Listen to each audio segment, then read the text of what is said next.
Good morning, everyone.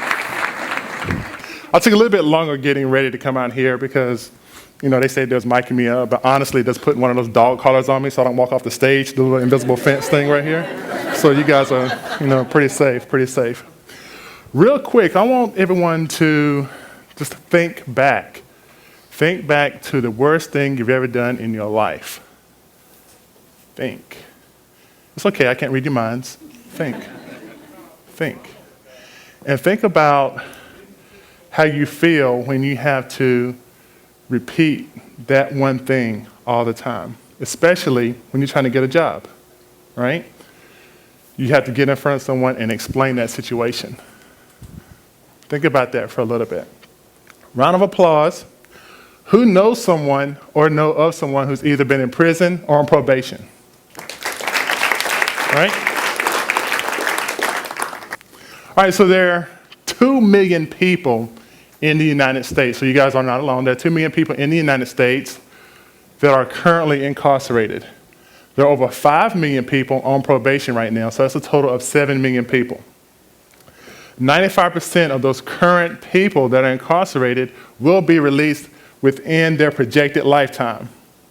All right, 95%. So those 2 million people, they will be out one day. What are they going to do in society? And again, think back to the worst thing you've ever done. These people will have to explain that one day, right? Especially if they go get a job. They have to explain, to their families, what were you thinking, that sort of thing. So think about them when they get out. Now, you may say, that's not your problem, right? I heard a lot. Well, they made their bed, they lie in it, it's not my problem, whatever. But it is our problem, right?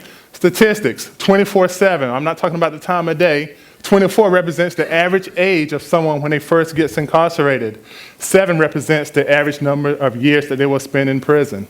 24/7. So if we took those numbers and just combined just those two, someone's 24 years old, they will not be out of prison until they're 31. Think about your lives. From 24 to 31. Pretty good years, right? Just finished school, maybe get that first career job, maybe. These people will not have that chance, right? So they're going to be a little bit behind the 8 ball.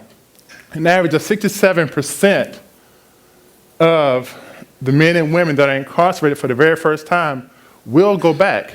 That's that famous word, recidivism, all right? 67% are going back.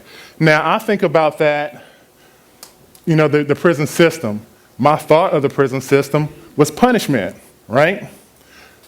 I'll use my wife, for example. When she punishes me, I try not to do it again, right? Right?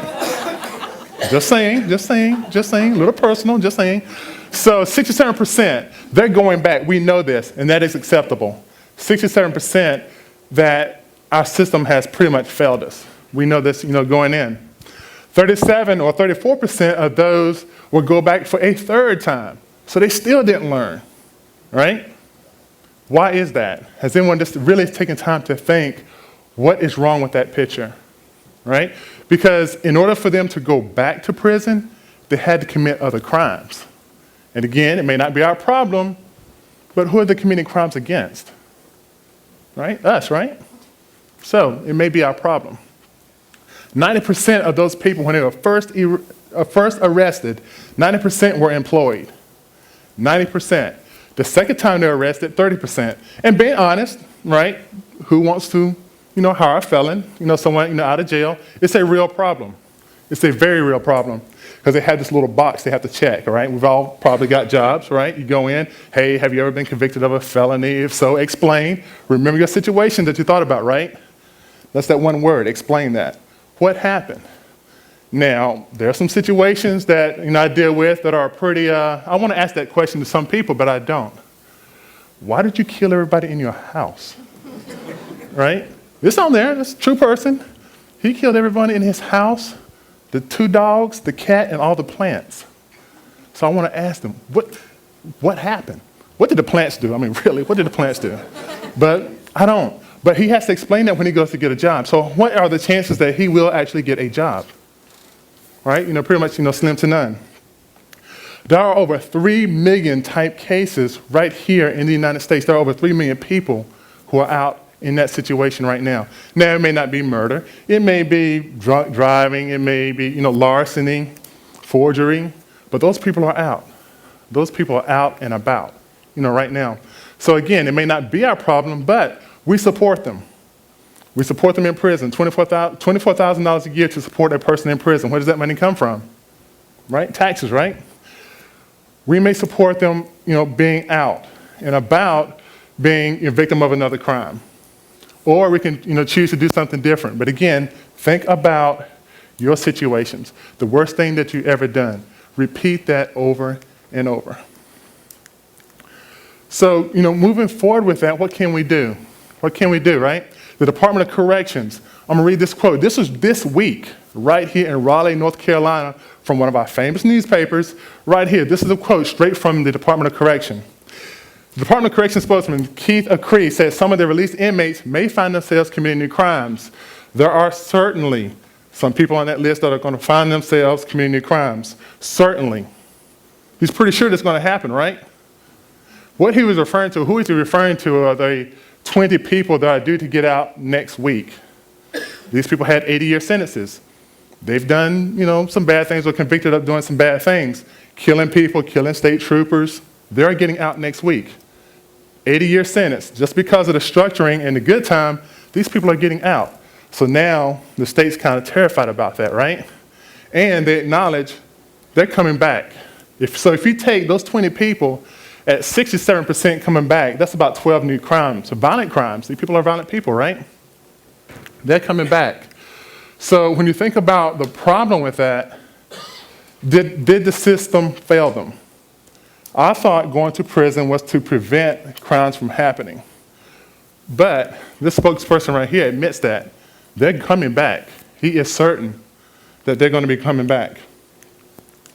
So what can we do about that? Well, here's the problem. These people were incarcerated in 1975.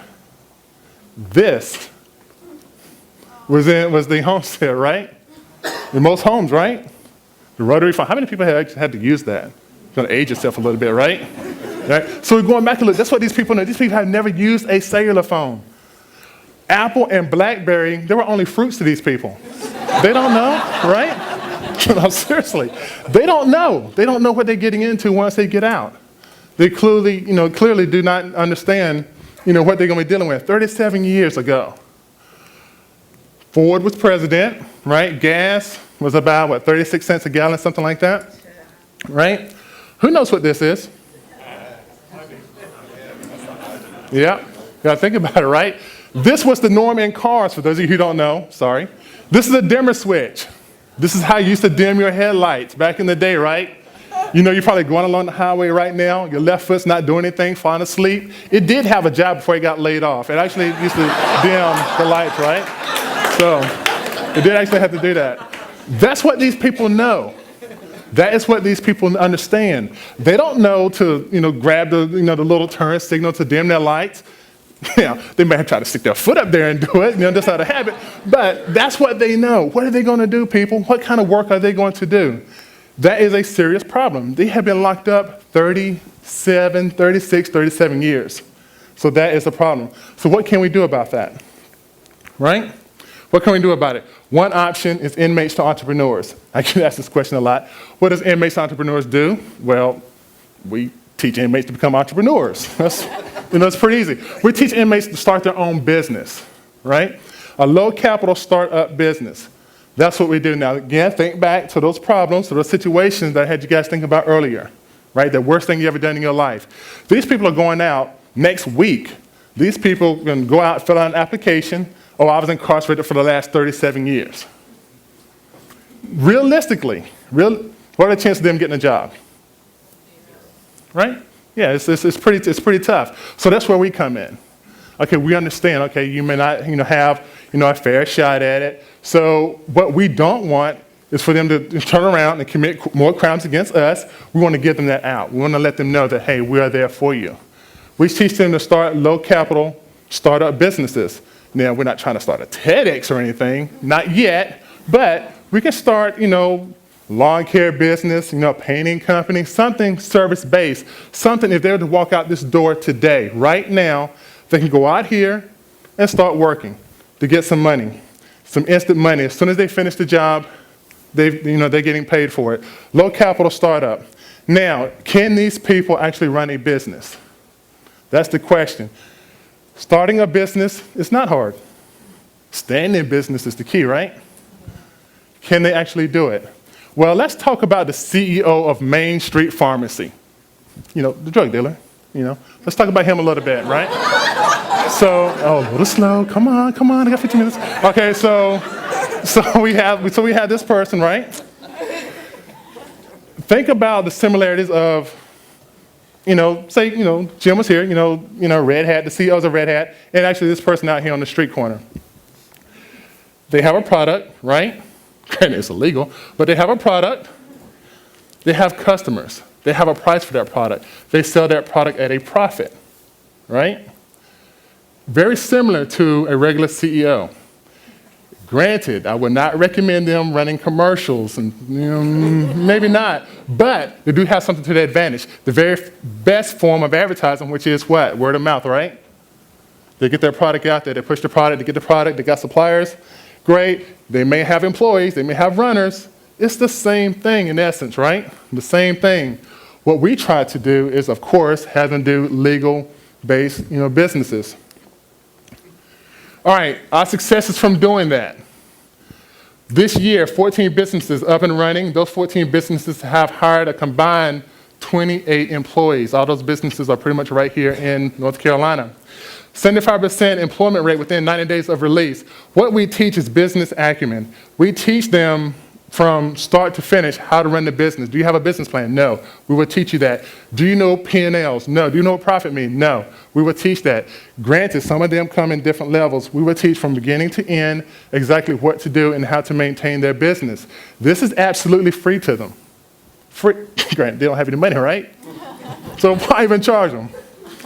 Don't even bother. It's absolutely free. It's free. They just have to, reach out to us. All right, less than 3% recidivism from the people we come in contact with.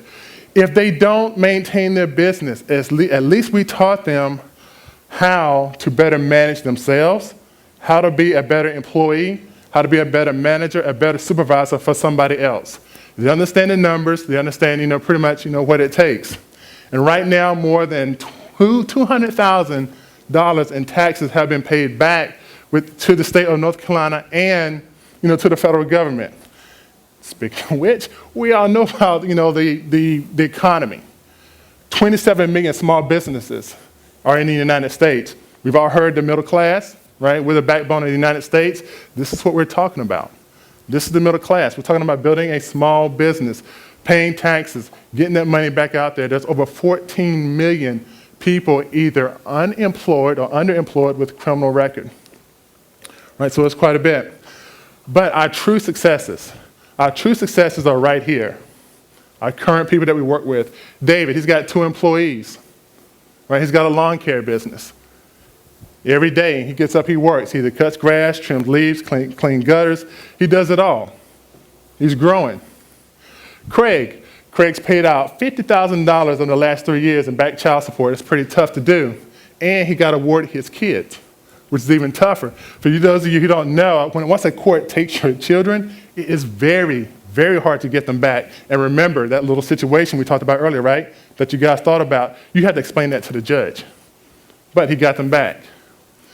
Melissa has a catering business. We had to really work with Melissa a little bit. Melissa wanted to start a restaurant. So, we ran some numbers. Great, it's going to take you $78,000 to start this restaurant. Let's get started. Well, AJ, I don't have $78,000. Okay, great. You cannot start a restaurant. Let's work it back down a little bit, right? True, it's true, right?